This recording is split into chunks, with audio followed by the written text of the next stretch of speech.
welcome. I'm very excited to show you the artwork that Gary made for us in this fifth edition of Leave Your Body Virtual Artist Residency on Minecraft. Would you like to give us a brief introduction about the work? What are we looking at the moment? At the moment, you're looking at a section called the 13 Streets, which is an area of Hong Kong, which has been recreated in Minecraft. And alongside that is a region of North London called the Alexandra Road Estate.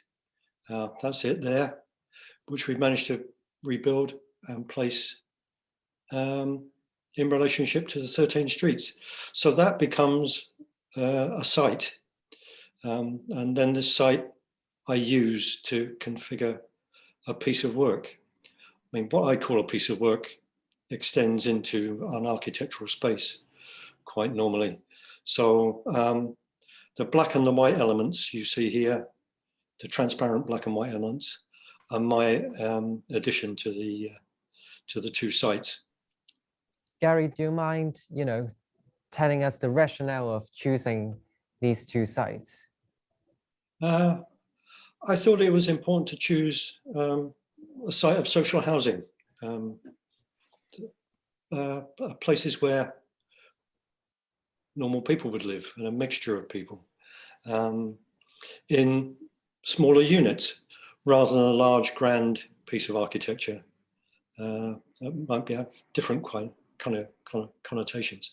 So that was the basis of it. And I also like the kind of layout of some of these social housing sites. And this one in North London is exemplary. It's quite a different kind of take on the layout for that. So different to the high-rise situation.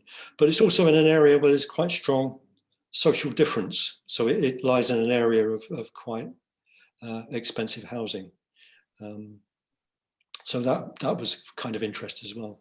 So what its surroundings were, and also to find a site in Hong Kong which had a kind of contemporary equivalent to the Alexandra Road Estate in London.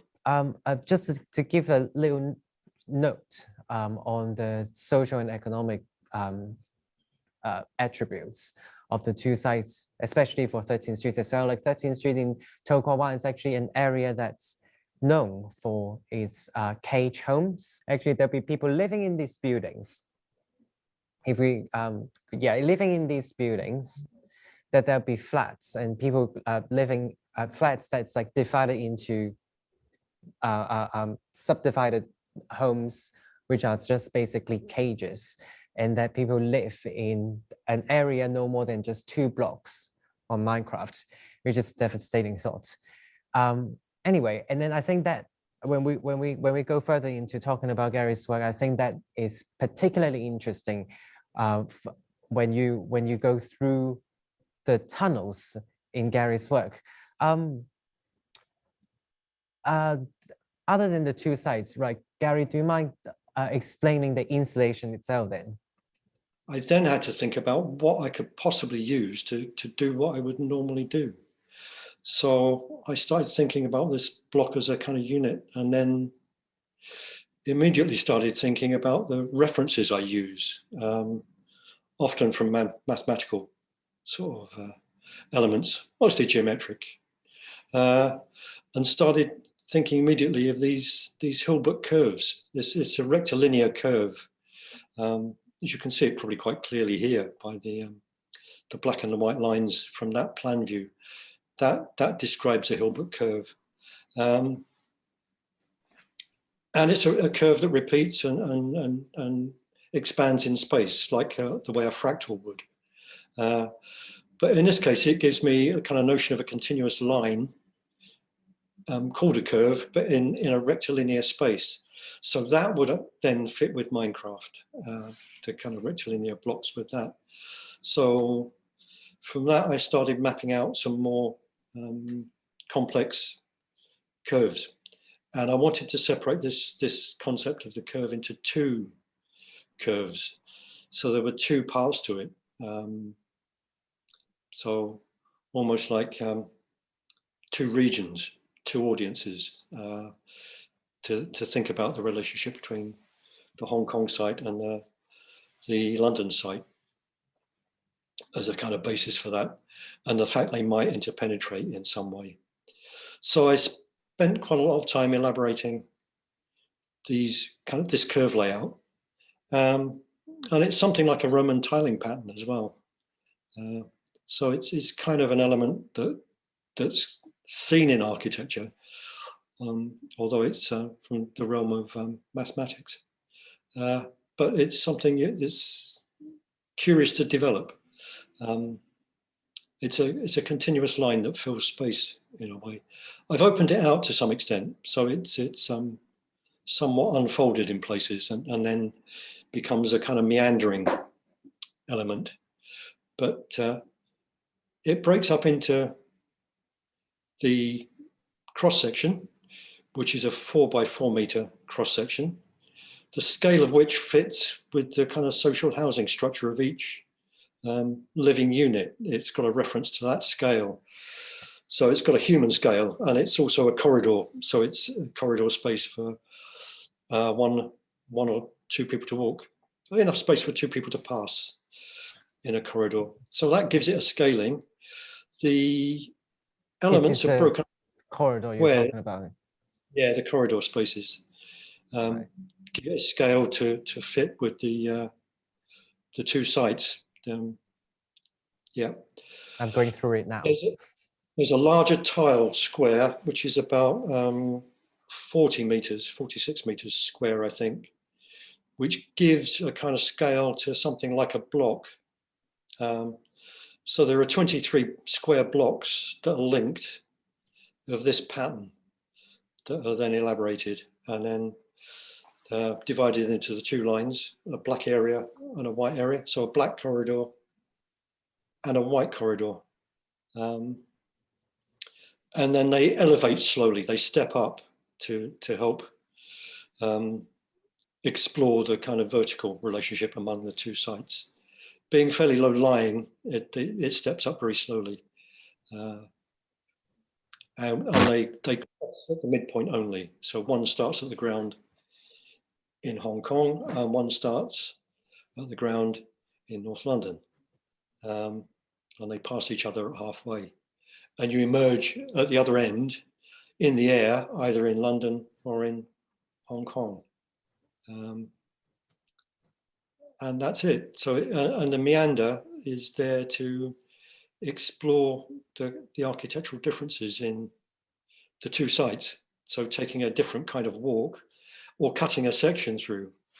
I made them transparent, so they open up a section within the given architectures there.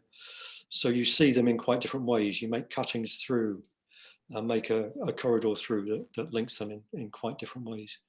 So for this reason, it gives quite different views of the two sites. And at certain points, it gives you views from one side of the site to the other. So you get views across from London to Hong Kong and the other way through. And across the rooftops too. And then open space, there's some free space where the work just floats.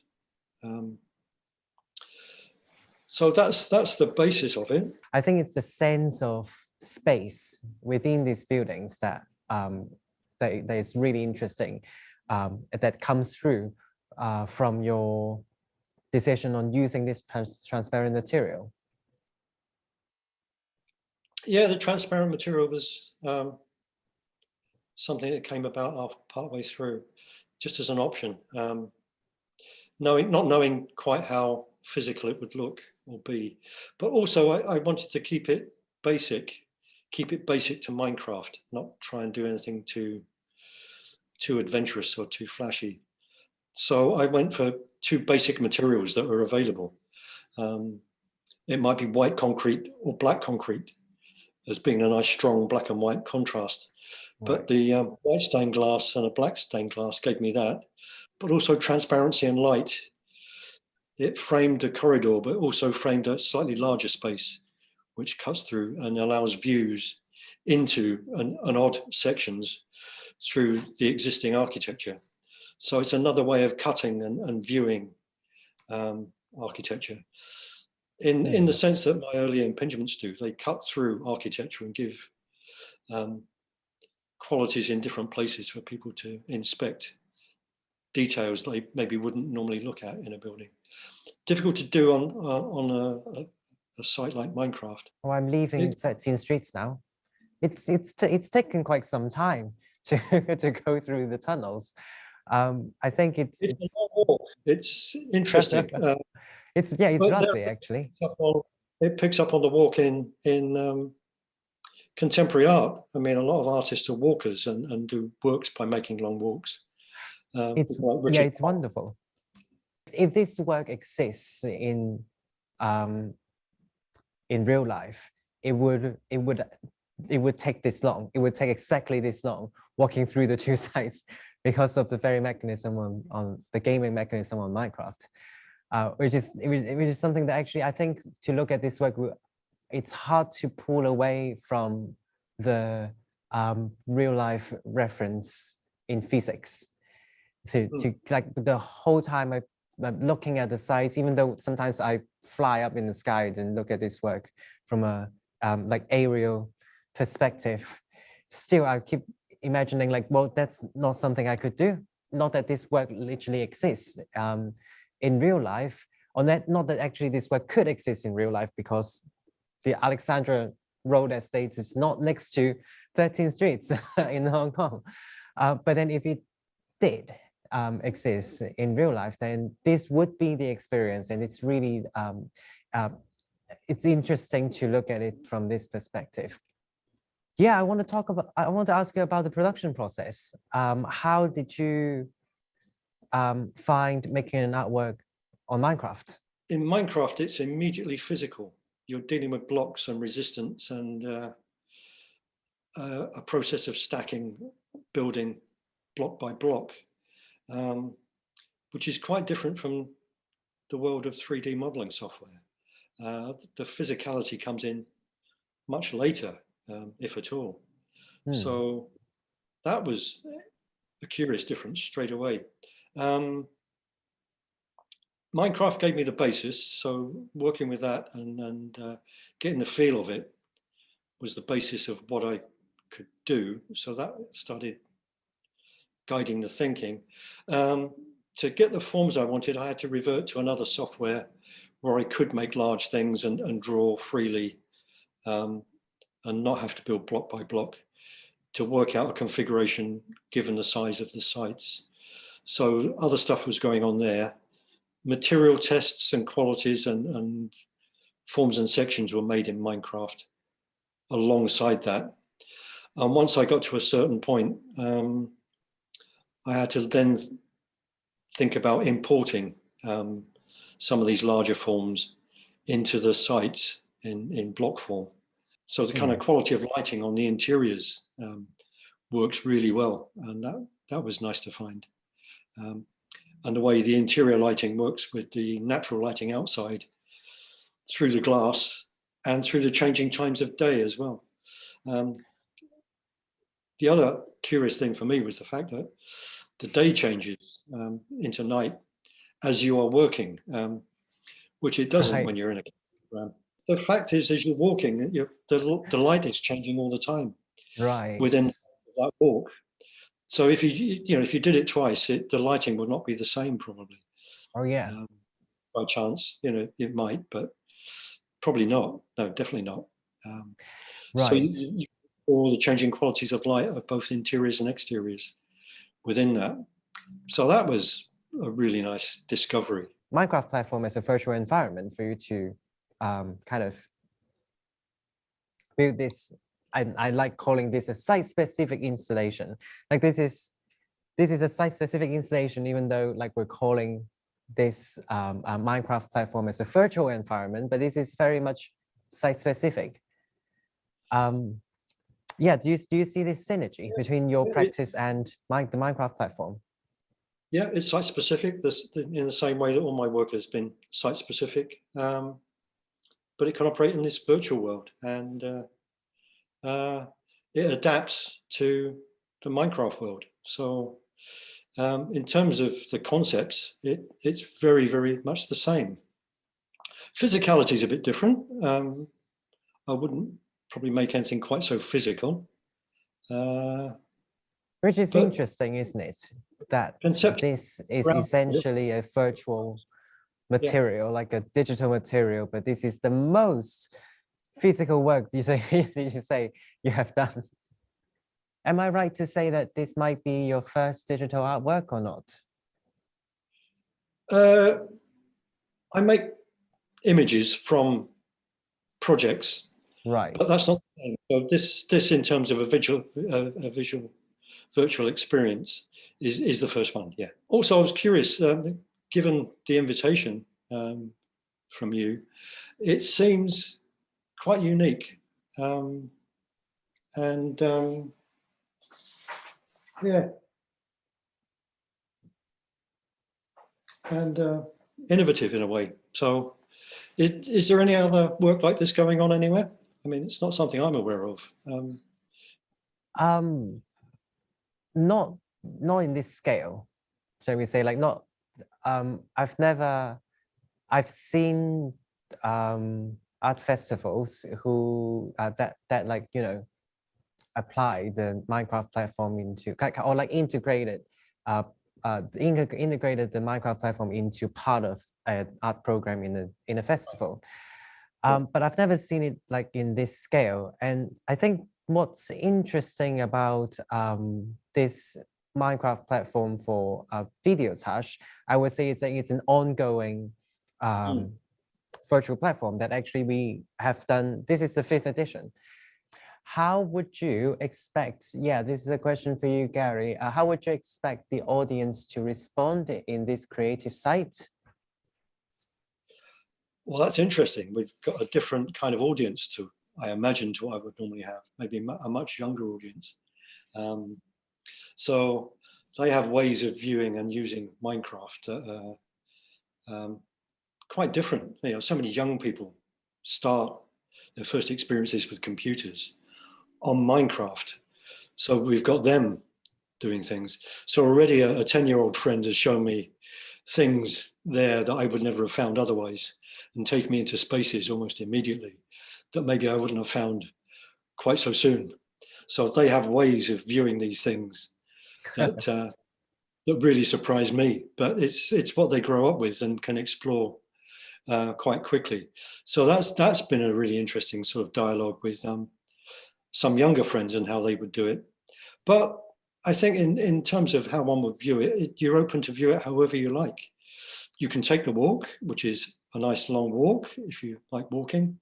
You can just walk around on the floor outside looking at the work from a distance and just exploring the elements within the architecture of either the 13 streets or Alexandra Road or the traditional sites. You also have the other elements of the Videotage site there to examine as well. So you're free to roam. And what's also nice is you can fly. So you can fly around examining details from all sorts of vantage points. And given the richness of the architecture, as some of my young friends have spotted already, you can get into really kind of unusual little spaces in between things as well. We set it in that people can't really make massive damage in these sites, but in the occasion where people can, if they, especially if I read more into your work like that, you know, and as I write in the curatorial statement, that mathematical harmony observed in in this work and all your other works as well, it's so neat and pleasant to look at. And then who knows that there may be an audience that really hates that kind of mathematical harmony, that they decide to blow it all up. Who's to say we can't offer that experience? Be interesting to see how it might be used in that way. You know, people can actually interact with it directly and remodel. That's what's curious about it as well. Yeah, thank you for your talk. It is a wonderful project. Oh, thank you. It was, you're wondering if actual residents from these two places play this game or experience this virtual space. If yes, I'm very curious about their response. As far as I know, not yet, because we only just launched this world yesterday. This work only been launched since yesterday, and I'm glad you asked. And I can only say for our Hong Kong audience that there is this opportunity. If you yourself don't have the Minecraft app on your game consoles or your phone app, things like that, still there's this opportunity during the Spark Festival period from the 20th to the 23rd of October, that in Videotage, in our physical gallery, that we actually have on site on showing the Switch version, and also we have in the showcase showing the Minecraft world in virtual reality as well, which is a sensational experience. Looking at a site and a work like this in virtual reality, which is just wonderful. I only just tried it yesterday, so I'm really excited about it still.